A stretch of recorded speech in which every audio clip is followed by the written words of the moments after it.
ನಮಸ್ಕಾರ ರೈತ ಬಂದವರಿಗೆ. ಇವತ್ತು ನಾವು ಬೆಳಗಾವಿ ಜಿಲ್ಲೆಯ ಸವದತ್ತಿ ತಾಲೂಕಿನ ಮನವಳ್ಳಿ ಗ್ರಾಮದಾಗದೀವಿ. ಇದು ರಮೇಶ್ ಕಿತ್ತೂರ್ ಆಕಿನ ಮನವಳ್ಳಿ ಇವರ ಕಬ್ಬಿನ ಹೊಲದಾಗದೀವಿ. ಇವರು ಮಲ್ಟಿಪ್ಲೇಯರ್ ಸಾವಯವ ಗೊಬ್ಬರವನ್ನು ಕಬ್ಬಿ ಕೊಟ್ಟರು. ನೋಡ್ರಿ ಯಾವ ರೀತಿ ಬಂದೈತಿ.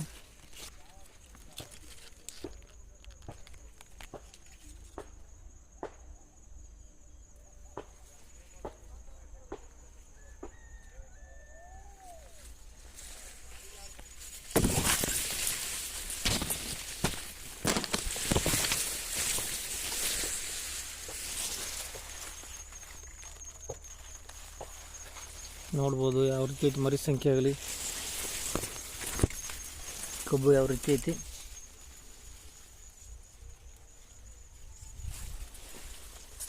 ನೋಡ್ಬೋದು ಯಾವ ರೀತಿ ಐತಿ ಕಬ್ಬ.